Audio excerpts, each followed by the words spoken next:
Εδώ είμαστε πάλι και έχω μπροστά μου δύο καινούρια, όχι πάρα πολύ αλλά καινούρια, τουλάχιστον για μας εδώ πέρα στο κανάλι μας στο YouTube, προϊόντα streaming από την Thomson. Αυτό εδώ είναι το Thomson Cast 150, αυτό εδώ μαζί με το τηλεκοντρόλ του, και αυτό εδώ πέρα είναι το Streaming Box 270W, το W είναι το χρώμα του, είναι το λευκό, βγαίνει και σε μαύρο. Είναι δύο συσκευές streaming, είχαμε δείξει παλιότερα και μπορείτε να δείτε κάπου εδώ από πάνω το link για το βίντεο που είχαμε κάνει για δύο άλλες τέτοιες συσκευές της Thomson, streaming boxes ουσιαστικά, με Google TV. Αυτά εδώ πέρα είναι λίγο διαφορετικά. Ουσιαστικά αυτό εδώ, ειδικά το 270, το streaming box plus 270W, είναι από τα πολύ καλά που μπορεί να πάρει κανείς για να κάνει πολλά πράγματα στην τηλεόρασή του, τέλος πάντων το συνδέσει στην τηλεόρασή του ή οποιαδήποτε άλλη συσκευή προβολής για να την κάνει έξυπνη. Θα ξεκινήσουμε λιγάκι με το Thomson Cast 150. Τι είναι αυτό εδώ τώρα? Είναι ένα Chromecast. Το Chromecast ουσιαστικά καταργήθηκε από την Google και η Thomson έβγαλε μια συσκευή η οποία είναι παραπλήσια όσον αφορά στην εμφάνιση. Είναι ένα streaming box το οποίο συνδέεται απευθείας στην τηλεόραση. Ουσιαστικά είναι αυτό εδώ το η oval συσκευή, η οποία έχει ενσωματωμένο ένα μικρό καλώδιο με HDMI. Δεν υπάρχει μέσα στη συσκευασία κάποια επέκταση, όμως ακριβώς το γεγονός ότι είναι έτσι και το καλώδιο είναι λίγο ευέλικτο, επιτρέπει να το βάλεις και σε θύρες HDMI στην τηλεόραση, οι οποίες είναι λίγο στριμωμένες, μπορεί να έχεις κάτι άλλο συνδεδεμένο με δίπλα και δεν ενοχλεί, γιατί το βάζεις είτε οριζόντια και κρέμεται στον αέρα έτσι, είτε κάθετα αναλόγως που είναι οι θύρες και δεν ενοχλεί το HDMI dongle. Τα υπόλοιπα καλώδια μπορεί να συνδέσει δίπλα. Στη συσκευασία έχει και ένα τροφοδοτικό εξωτερικό, αλλά η αλήθεια είναι, το οποίο μπαίνει εδώ πέρα στη θύρα Type-C USB που έχει πάνω, η αλήθεια είναι ότι δεν το χρειάζεσαι. Άμα έχει η τηλεόρασή σου κάποια USB θύρα, μπορεί να πάρει ρεύμα από εκεί, γιατί δουλεύει με 5V 1A, δηλαδή στα 5W δουλεύει η συγκεκριμένη συσκευή. Εγώ το χρησιμοποίησα έτσι, δηλαδή πήρα ένα άλλο καλώδιο, γιατί δεν μπορεί να χρησιμοποιήσει το καλώδιο που είναι εδώ πέρα στο τροφοδοτικό, είναι κολλημένο πάνω στο τροφοδοτικό, δεν μπορεί να το βγάλει. Αλλά μπορεί να πάρει ένα Type-A σε Type-C καλώδιο και να το χρησιμοποιήσει με αυτόν τον τρόπο. Εγώ έτσι το σύνδεσα και έκανα μια χαρά τη δουλειά μου. Αυτό είναι το remote control, δουλεύει με Bluetooth, το κάνει spare, έρχεται μέσα στη συσκευασία και με τις απαραίτητες μπαταρίες, δύο μικρές μπαταρίες α χρησιμοποιεί για να το λειτουργήσεις. Έχει και ενσωματωμένο μικρόφωνο εδώ από πάνω και πατώντας το κουμπί, εδώ βλέπεις ανάβει και το λαμπάκι, πατώντας το κουμπί του μικροφόνου μπορεί να δώσει φωνητικές εντολές, γιατί έρχεται με Google TV, το οποίο είναι βασισμένο σε Android 12. Από πλευράς hardware, ένας τετραπύρινος επεξεργαστής είναι όχι κάτι το ιδιαίτερο, με 2 GB μνήμης και 8 GB αποθηκευτικού χώρου, με τα ελεύθερα είναι περίπου 4 GB. Δεν έχει άλλες θύρες για να μπορέσει να επεκτείνεις τον αποθηκευτικό χώρο. Το μόνο που υπάρχει πάνω είναι το power button εδώ, το οποίο γενικά δεν θα το χρειαστείς. Άμα ειδικά κλείνεις την τηλεόραση, θα είναι σχεδόν πάντα ανοιχτό, με το που ανοίξεις την τηλεόραση θα ανάβει και θα έρχεται σε λειτουργία. Υποστηρίζει HDR αλλά όχι Dolby Vision, υποστηρίζει όμως Dolby Atmos και έρχεται με προεγκατεστημένες κάποιες εφαρμογές. Άμα θέλεις, την ώρα που το σετάρεις, δηλαδή βάζεις το Google account σου, χρειάζεται να έχεις Google account, αν δεν έχεις πρέπει να φτιάξεις για να το χρησιμοποιήσεις και να το συνδέσεις. Το interface είναι ίδιο με τις άλλες συσκευές που είχαμε δει και παλιότερα, δεν έχει καμία διαφορά και το hardware δηλαδή είναι ακριβώς το ίδιο, απλά δεν υποστηρίζει Dolby Vision, αλλά υποστηρίζει μέχρι 4K 60, γιατί είναι HDMI 2.0 ουσιαστικά το bandwidth που υποστηρίζει το HDMI, και ουσιαστικά έχεις μια συσκευή Google στην τηλεόραση για να εγκαταστήσεις εφαρμογές και να κάνεις πάρα πολλά πράγματα. Δουλεύει αρκετά γρήγορα, δεν είχα παράπονο.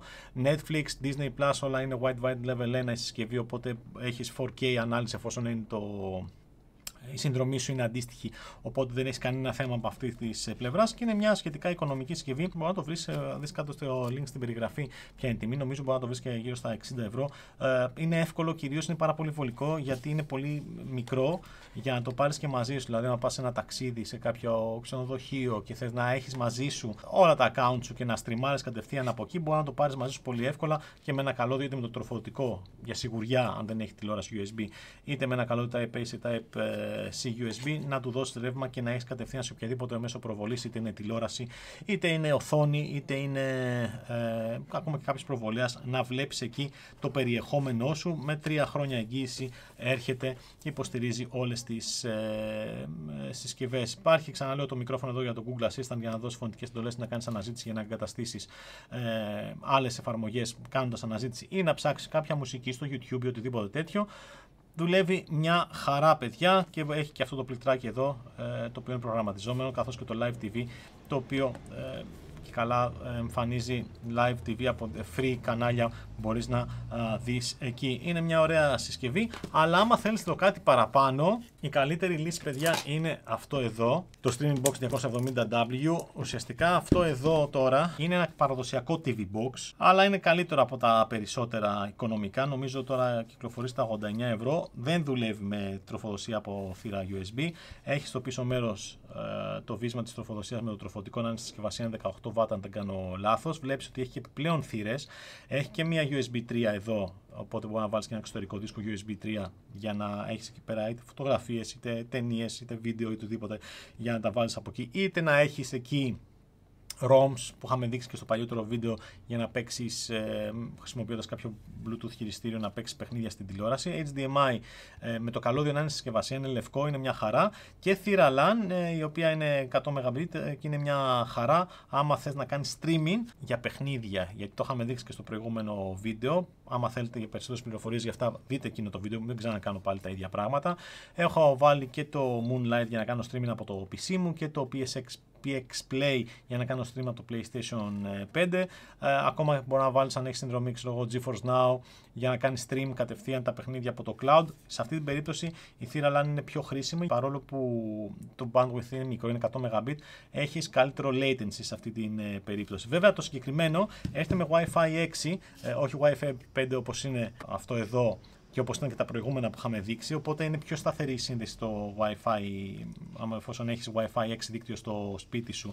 Πάνω εδώ τι άλλο έχουμε, βλέπεις είναι μεγαλύτερο, έχουμε μερικά πλήκτρα ακόμα. Αυτό εδώ το πλήκτρο ουσιαστικά τι κάνει, το πατάς και το τηλεχειριστήριο, το οποίο είναι και αυτό Bluetooth, δεν είναι ακριβώς ίδιο με το άλλο τηλεχειριστήριο, είναι λίγο διαφορετικό. Κάνει έναν ήχο εφόσον το έχεις χάσει μέσα στο σπίτι για να το βρεις. Χρήσιμο είναι αυτό, πας εκεί πάνω και το πατάς. Υπάρχει ένας ακόμα εδώ διακόπτης, αυτός εδώ είναι για το μικρόφωνο, γιατί έχει ενσωματωμένο και μικρόφωνο και ηχείο πάνω. Θα σου πω γιατί το κάνει αυτό. Για να το κάνεις mute ουσιαστικά το μικρόφωνο, να μην είναι διαθέσιμο καθόλου. Και εδώ να το έχεις ανοιχτό και υπάρχει και ένα reset button εδώ από πίσω σε περίπτωση που κάτι πάθει, αλλά δεν παρατήρησα κάτι. Και το μέσα εδώ, όπως το βλέπεις εδώ από πάνω, είναι γιατί έχει ένα και ηχείο. Πέρα από το ενσωματωμένο μικρόφωνο, έχει και ηχείο. Τι κάνεις σε αυτή την περίπτωση? Όπως είδαμε και στο προηγούμενο και στα παλιότερα, και εδώ πέρα υπάρχει πλήκτρο μικροφόνου με το Bluetooth το χειριστήριο να έχει μικρόφωνο πάνω για να δώσει φωνητικές εντολές στο Google Assistant. Όμως, εφόσον έχεις το λειτουργικό στην αγγλική γλώσσα, μπορείς να ενεργοποιήσεις μέσα από το account σου τον Voice Assistant και να δίνεις φωνητικές εντολές κατευθείαν εδώ, κατευθείαν στο box, όπου και να είσαι στο σαλόνι, χωρίς να ψάχνεις το τηλεχειριστήριο, και να του πεις βρες μου κάτι στο YouTube και παίξ' το κατευθείαν από εκεί. Πεις Hey Google, βρες μου κάτι και παίξ' το. Στα αγγλικά όμως, έτσι, δεν υποστηρίζει ελληνικά σε αυτή την περίπτωση. Μάλιστα, αν το έχεις αυτό εδώ και δεν έχεις συνδεδεμένο HDMI καλώδιο, οι φωνητικές απαντήσεις που δίνει ο Google Assistant έρχονται από το ενσωματωμένο ηχείο. Τι σημαίνει αυτό? Ότι μπορεί να μην έχεις το HDMI καλώδιο συνδεδεμένο. Αν το έχεις συνδεδεμένο πάνω, θα ανοίξει κατευθείαν η τηλεόραση και θα δώσει τις απαντήσεις μέσα από τα ηχεία της τηλεόρασης. Αν δεν έχεις το HDMI καλώδιο πάνω, μπορείς να κάνεις ερωτήσεις τύπου τι ώρα είναι, τι καιρό κάνουμε και κάποιες άλλες αντίστοιχες ερωτήσεις, ή να το συνδέσεις με το προφίλ σου και να σου πει και για το ημερολόγιο σου πληροφορίες, πάντα στα αγγλικά ξαναλέω, και όλες αυτές οι απαντήσεις έρχονται από το ενσωματωμένο ηχείο. Από εκεί και πέρα, εδώ έχουμε αρκετές αναβαθμίσεις, πέρα από το Wi-Fi 6, το οποίο είναι σαφώς πιο χρήσιμο και χαμηλότερο latency όταν κάνεις ειδικά streaming από gaming υπηρεσίες, γιατί όταν κάνεις streaming Netflix, Disney και τα σχετικά δεν έχεις καμία διαφορά. Έρχεται με το Google TV Android 12 και εδώ, απλά είναι αναβαθμισμένο το hardware σε άλλα σημεία. Για παράδειγμα, υποστηρίζει και Dolby Vision, όχι μόνο Dolby Atmos από πλευράς ήχου, οπότε αν έχεις συμβατή τηλεόραση θα ενεργοποιήσει και Dolby Vision, μια χαρά είναι, ειδικά αν έχεις OLED τύπου LG όπως έχω εγώ, δουλεύει καλύτερα. Το Netflix υποστηρίζει Dolby Vision, το Disney Plus υποστηρίζει Dolby Vision, έχεις καλύτερη ποιότητα εικόνας, και επίσης είναι περισσότερη μνήμη, 3 GB αντί για 2 GB που ήταν και αυτό εδώ και οι προηγούμενες συσκευές παλιότερα που είχαμε δείξει στο βίντεο και περισσότερο αποθηκευτικό χώρο, 32 GB είναι ο ενσωματωμένος, περίπου 20 GB είναι ο διαθέσιμος. Σου επιτρέπει να εγκαταστήσεις περισσότερες εφαρμογές και έχοντας και τη δυνατότητα να βάλεις εξωτερικό αποθηκευτικό χώρο, μπορείς να βάλεις εκεί πέρα περισσότερο υλικό. Αλλά τα 20 GB διαθέσιμο που έχει σου επιτρέπει να βάλεις πολύ περισσότερες εφαρμογές μέσα στην ίδια τη συσκευή. Από εκεί πέρα ο επεξεργαστής είναι ο ίδιος, τετραπύρινος, περίπου 2 GHz, δουλεύει όμως καλύτερα και κυρίως όταν αλλάζεις εφαρμογές δουλεύει καλύτερα σε σχέση με όλα όσα έχουμε δει από πλευρά Thomson, γιατί τα 3 GB μνήμης είναι σαφώς προτιμότερο νούμερο και δουλεύει, δηλαδή κρατάει περισσότερες εφαρμογές στη μνήμη. Το τηλεκοντρόλ και εδώ Bluetooth δουλεύει μια χαρά, δεν είχα το παραμικρό θέμα και εδώ μπορεί να προγραμματίσει το συγκεκριμένο πλήκτρο, αλλά μπορεί να προγραμματίσει και αυτό εδώ να κάνουν κάτι ό,τι θέλεις. Κατά τα άλλα υπάρχουν τα shortcuts για YouTube, Netflix, Prime Video και Disney+. Μια χαρά είναι και οι δύο συσκευές, μου αρέσουν πολύ. Αυτό εδώ είναι σαφώς προτιμότερο. Εγώ αυτό έχω βάλει και χρησιμοποιώ τον τελευταίο καιρό και με έχει αφήσει απόλυτα ικανοποιημένο, ειδικά με την LG τηλεόραση που έχω, που είναι αρκετά παλιά. Όλη την έχω 7 χρόνια, μπορεί και 8, δεν ξέρω.